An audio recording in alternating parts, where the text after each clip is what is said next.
मैं आचार्य पवन गोस्वामी। जय सीताराम। प्यारे बच्चों, हम अयोध्या सिंह उपाध्याय हरिऔध जी रचित पवन दूतिका के अंतर्गत आने वाले पद्यांशों को करा रहे थे।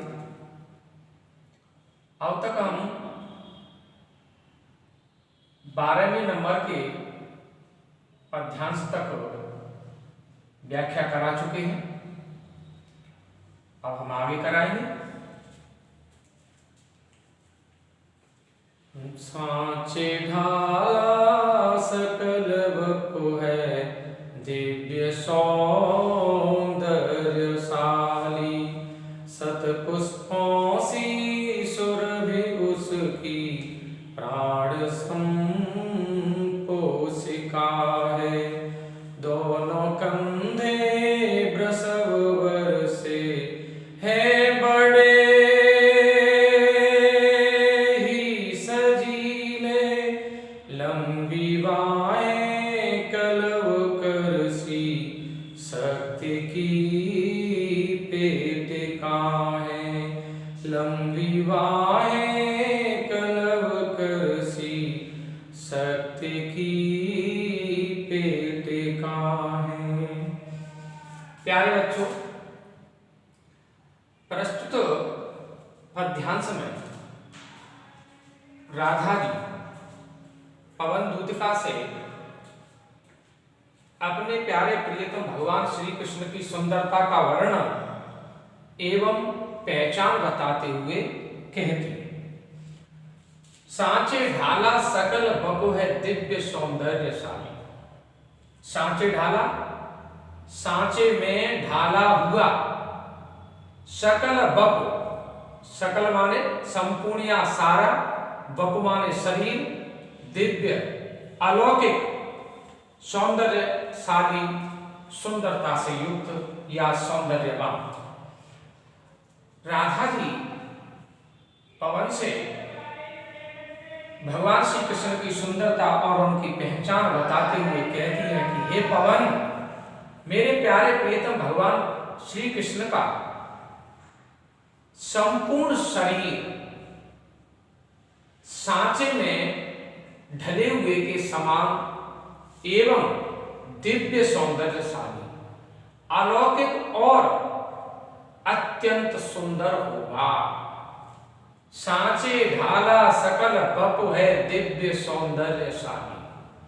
हे पवन, मेरे प्यारे प्रियतम भगवान श्री कृष्ण का संपूर्ण शरीर ऐसे दिखाई दे रहा होगा जैसे कि सांचे में ढाल दिया गया है। अलौकिक एवं अत्यंत सौंदर्यवान होगा। मेरे प्यारे प्रियतम भगवान श्री कृष्ण का संपूर्ण शरीर सांचे में ढले हुए के समान अलौकिक एवं अत्यंत सौंदर्यवान होगा। कहने का तात्पर्य यह है कि उनका जो संपूर्ण शरीर है वो ऐसा दिखाई दे रहा होगा कि सांचे में ढाल दिया गया है। शत पुष्पों सी सुरभि उसकी, प्राण संपोषिका है। शत पुष्पों, सुंदर फूलों के समान सुरभि सुगंध उसकी, प्राण संपोषिका है। उनके प्राणों का पोषण कर रही होगी। प्राण संपोषिका, संपोषिका पोषण करने वाली। शत पुष्पों सी सुरभि उसकी, प्राण संपोषिका है। और मेरे प्यारे प्रीतम भगवान श्री कृष्ण की जो शरीर से आने वाली जो सुंदर फूलों के समान सुगंधी होगी, वह उनके प्राणों को पोषित कर रही होगी, उनके प्राणों को पोषण दे रही होगी। शत पुष्पों सी सुरभि उसकी, प्राण संपोषिका है। मेरे प्यारे प्रियतम भगवान श्री कृष्ण के शरीर से आने वाली सुगंधी, सुरभि, आने वाली सुगंधी शत पुष्पों सी सुरभि, सुंदर फूलों के समान सुगंधी उनके प्राणों को पोषण कर रही होगी, उनके प्राणों को पोषित कर रही होगी। दोनों कंधे वृषभ वर्ष से हैं बड़े ही सजीले। हाँ प्यारे बच्चों, शतपुष्पों से शोरभे, इसमें उपमा अलंकार है। उपमानोपमेय, उपमा अलंकार है, सी उपमावाचक है। दोनों कंधे वृषभ वर्ष से हैं बड़े ही सजीले। और मेरे प्यारे प्रीतम भगवान श्री कृष्ण के दोनों कंधे, कंधे वृषभ वर्ष से साण के समान श्रेष्ठ, वर माने श्रेष्ठ, और वृषभ कहते हैं साण या बैल, बैल के समान श्रेष्ठ होंगे, अर्थात कंधे पुष्ट होंगे, बड़े ही सजीले, जो बड़े ही सुशोभित नजर आ रहे होंगे। दोनों कंधे वृषभ वर्ष से हैं बड़े ही सजीले, सजीले सुंदर। और मेरे प्यारे प्रीतम भगवान श्री कृष्ण के दोनों कंधे बैल के समान श्रेष्ठ, साण के समान श्रेष्ठ दिखाई दे रहे होंगे, अर्थात साण के समान अत्यंत पुष्ट एवं बलिष्ठ होंगे, जो अत्यंत सुंदरता को प्राप्त हो रहे होंगे। वृषभ वर्ष से, यहां पर भी उपमा अलंकार है। लंबी बाहें कलव करसी शक्ति की पेटिका है। और भगवान श्री कृष्ण की लंबी बाहें, लंबी बाहें कलव करसी, हाथी की सूंड के समान, कलव कर, कलव कर यानी हाथी की सूंड के समान, सी माने समान, यहां पर भी उपमा अलंकार है। शक्ति की पेटिकाएं, शक्ति की पुंज होंगी, शक्ति का भंडार होंगे। लंबी बाहें कलव कर सी शक्ति की पेटिकाएं। हे पवन, मेरे प्यारे प्रियतम भगवान श्री कृष्ण की लंबी बाहें हाथी की सूंड के समान शक्ति का पुंज होंगी, शक्ति का समूह होंगी। कलम करसी में भी उपमा अलंकार है। राजाओं सा सिर पर लसा दिव्य पीड़ होगा, शोभा होगी उभय श्रुत में स्वर्ण के कुंडलों की, नाना रत्ना कलित भुज में मंजू के यूर होंगे, मोती माला लसित उनका कंभुसा कंठ होगा, मोती माला लसित उनका कंभुसा कंठ होगा। प्यारे बच्चों, राधा जी पवन से भगवान श्री कृष्ण की शोभा और उनकी पहचान बताते हुए आगे कहती हैं कि हे मेरी प्यारी दूती पवन, राजाओं सा सिर पर लसा दिव्य आभीड़ होगा। राजाओं सा, राजाओं के समान सिर पर लसा सुशोभित दिव्य अलौकिक आभीड़ मुकुट होगा। मेरे प्यारे प्रियतम भगवान श्री कृष्ण के सिर पर राजाओं के समान अलौकिक मुकुट सुशोभित हो रहा होगा। राधा जी पवन से कहने लगी कि हे मेरी दूती पवन, मेरे प्यारे प्रियतम भगवान श्री कृष्ण के सिर पर राजाओं के समान अलौकिक मुकुट सुशोभित हो रहा होगा। राजाओं सा, यहां पर भी उपमा अलंकार है। शोभा होगी उभय श्रुत में स्वर्ण के कुंडलों की, शोभा होगी उभय श्रुत, उभय श्रुत माने दोनों कान, स्वर्ण के कुंडलों की, स्वर्ण सोने के, और मेरे प्यारे प्रियतम भगवान श्री कृष्ण के दोनों कानों में सोने के कुंडलों की अत्यंत शोभा हो रही होगी, शोभा होगी उभय श्रुत में स्वर्ण के कुंडलों की। और मेरे प्यारे प्रियतम भगवान श्री कृष्ण के दोनों कानों में स्वर्ण के कुंडलों की शोभा हो रही है, अर्थात दोनों कान स्वर्ण के कुंडलों को पहने हुए अत्यंत शोभा को प्राप्त हो रहे होंगे। नाना रत्ना कलित भुज में मंजु के यूर होंगे। नाना, नाना माने अनेक प्रकार के, रत्ना कलित, रत्ना कलित माने रत्नों से निर्मित या रत्नों से बने हुए, भुज माने भुजाओं में, मंजु, मंजु माने सुंदर, केयूर हो, केयूर माने भुजबंद होंगे। भुजबंद जो भुजाओं में यहाँ पर बांधे जाते हैं, जो स्वर्ण के आभूषण होते हैं, उन्हें भुजबंद कहा जाता है। नाना रत्ना कलित भुज में मंजु केयूर होंगे, और उनके अनेक प्रकार के रत्नों से बने हुए भुजाओं में सुंदर भुजबंद पहने हुए होंगे। नाना रत्ना कलित भुज में मंजु केयूर होंगे, अनेक प्रकार के रत्नों से बने हुए भुजाओं में सुंदर भुजबंद पहने हुए होंगे। आहा, क्या बात है। मोती माला लसित उनका कम सा कंठ होगा।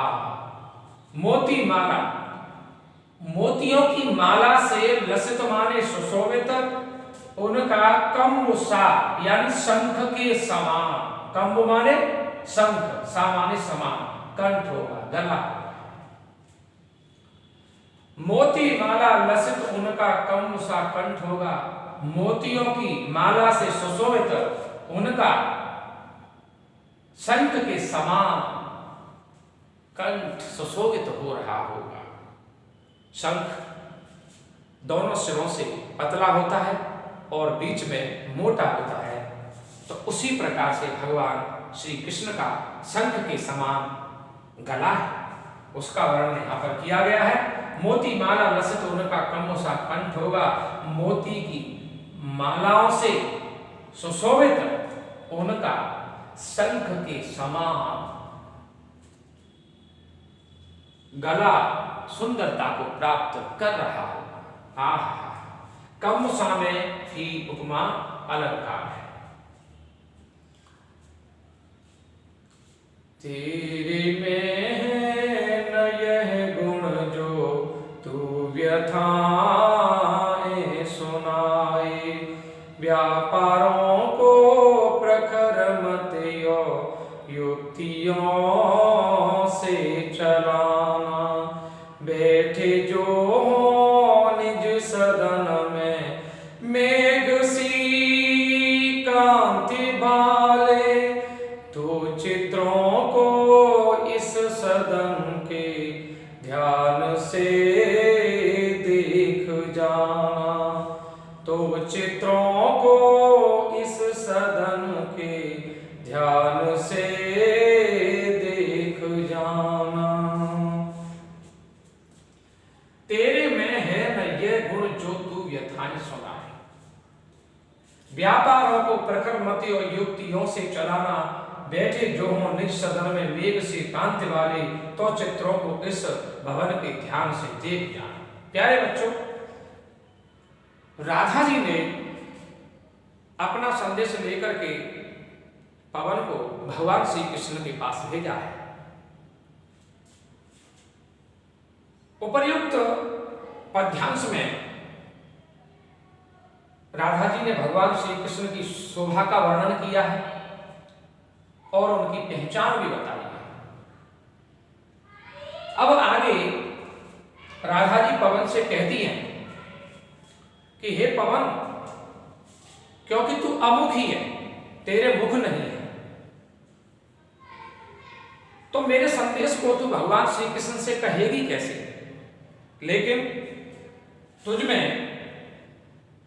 हाव भावों के गुण हैं, तो आपको मेरा संदेश मेरे प्यारे प्रियतम भगवान श्री कृष्ण को अपने हाव भावों के माध्यम से देना है। इसी का वर्णन करते हुए यहां पर कहा गया है। तो राधा जी पवन से कहने लगी कि हे मेरी दूती पवन, हे मेरी दूतिका पवन, तेरे में है न यह गुण जो तू व्यथाएं सुनाए। तेरे में यह गुण नहीं है कि तू मेरी जाकर के सारे दुखों को सुना दे, व्यथाएं दुखों को। तेरे में है न यह गुण जो तू व्यथाएं सुनाए। हे मेरी दूती पवन, हे मेरी दूतिका पवन, तेरे में यह गुण विद्यमान नहीं है कि तू मेरे दुख को जा करके अपने मुख से मेरे प्यारे प्रियतम भगवान श्री कृष्ण को सुना दे, क्योंकि तू अमुखी है।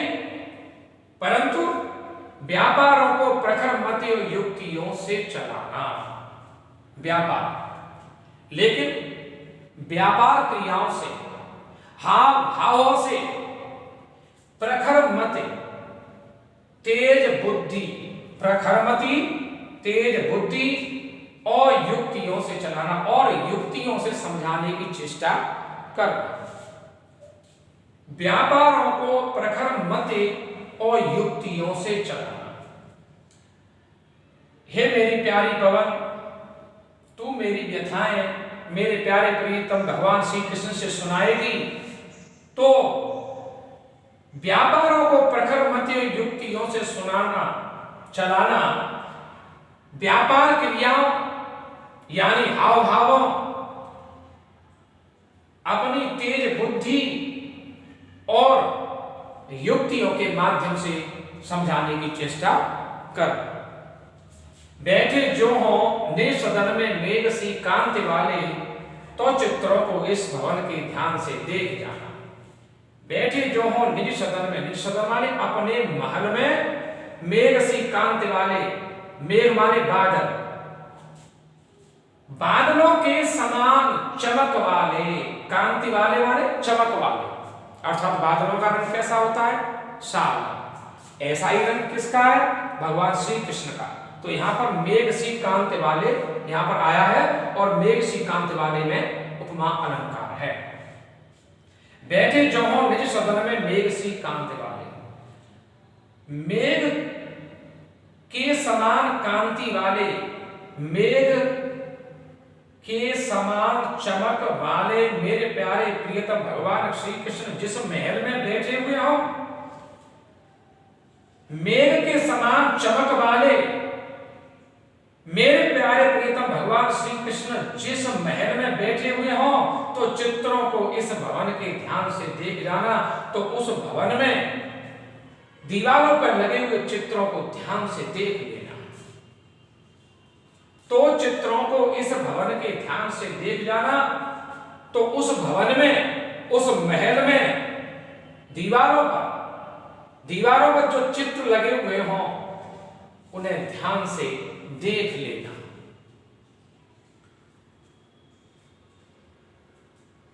जो चित्रों में बिरह विधुरा का मिले चित्र कोई, तो जा जा के निकट उसको भाव से यूं हिलाना।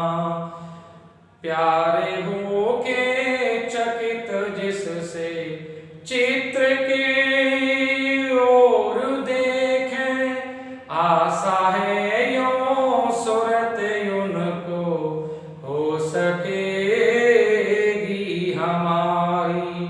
आशा है यूं सूरत उनको हो सकेगी हमारी।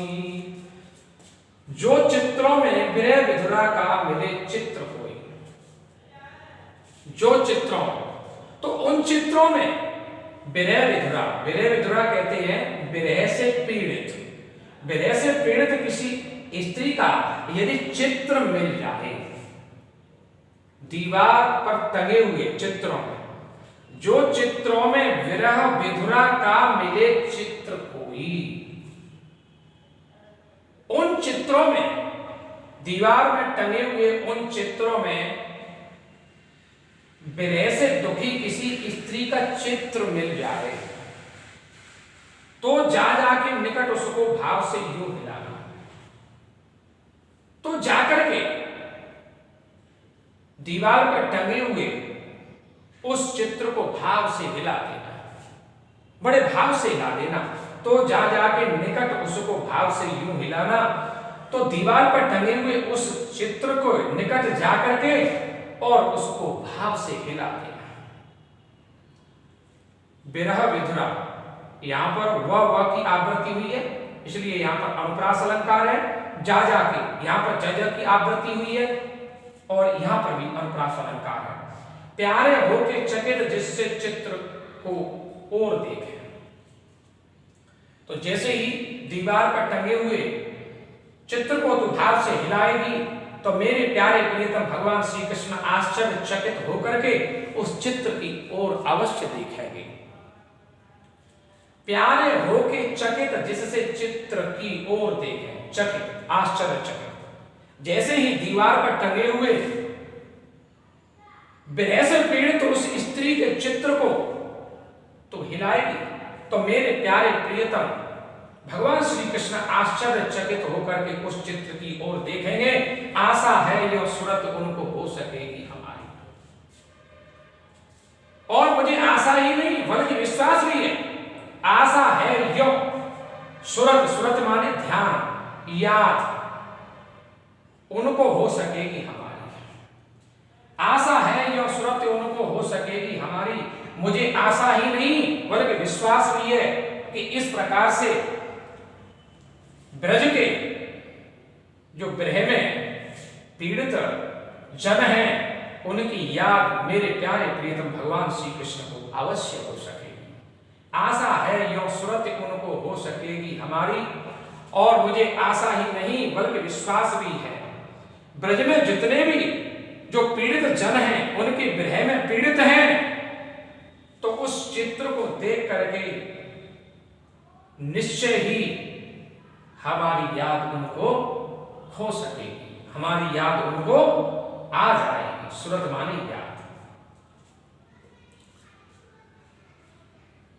जो कोई भी इस सदन में चित्र को ध्यान का हो, ओह प्राणी विपुल उसमें घूमते बावले से, तो जाके सन्निकट उसके ओहिला के उसे भी देवात्मा को सुरत ब्रज के व्याकुलों की कराना। देवात्मा को सुरत ब्रज के व्याकुलों की कराना। जो कोई भी इस सदन में चित्र उद्यान का हो।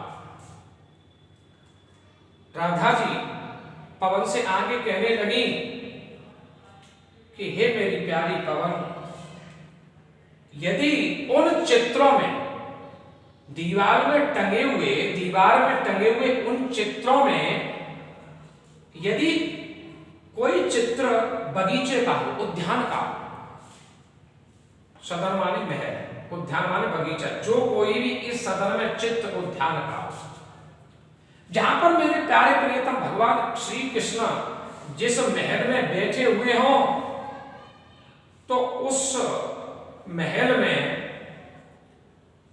कोई भी चित्र यदि बगीचे का, उद्यान का है, तो ओह प्राणी विपुल उसमें घूमते बावले से, और उन चित्रों में बहुत सारे प्राणी, विपुल माने बहुत सारे, प्राणी माने प्राणी बावलों की तरह घूम रहे हो, पावलों की तरह घूम रहे हो। ओह प्राणी विपुल उसमें घूमते बावले से, और उन चित्रों में बहुत सारे प्राणी पागलों की तरह घूम रहे हो, पागलों की तरह घूम रहे हो। तो जाके सन्निकट उसके और हिला के उसे तो उस चित्र के पास जाकर के और उसे हिला देना। तो जाके सन्निकट, सन्निकट माने समीप या पास, तो जाके सन्निकट उसके और हिला के उसे, तो उस चित्र के पास चली जाना और उसे हिला करके देवात्मा को श्रुति ब्रज की व्याकुलों की कराना। देवात्मा, देवात्मा कौन है? भगवान श्री कृष्ण। देवात्मा भगवान श्री कृष्ण, सुरत माने याद, व्रज की व्याकुलों की कराना। तो मेरे देवात्मा भगवान श्री कृष्ण को ब्रज के व्याकुलों की करा देना। देवात्मा को सुरत ब्रज के व्याकुलों की कराना। मेरे देवात्मा भगवान श्री कृष्ण को इस प्रकार से ब्रज के व्याकुलों की याद करा देना।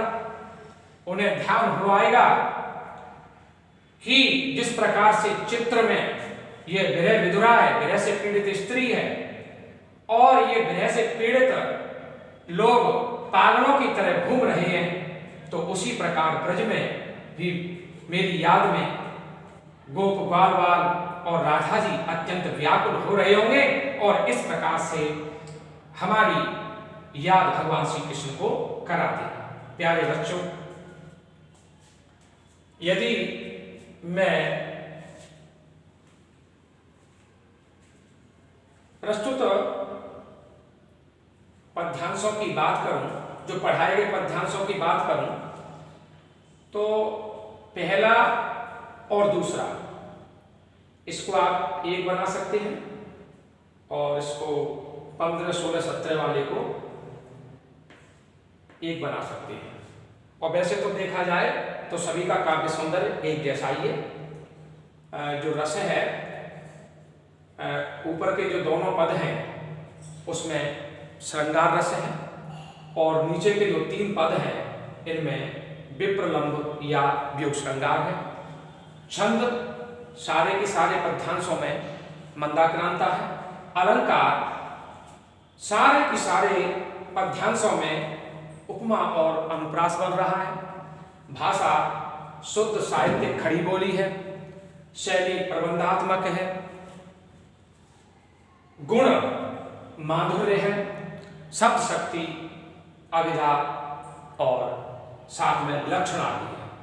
प्यारे बच्चों, मैं आपसे कहना चाहता हूं कि जिन बच्चों ने अभी तक हमारे चैनल को सब्सक्राइब नहीं किया है तो उसे सब्सक्राइब कर लें, जिससे कि आने वाली वीडियोज़ की आपको नोटिफिकेशन मिलती रहे, और लाइक भी कर दें, और जो भी जानकारी में आपके में हो तो उसको शेयर भी अवश्य करें।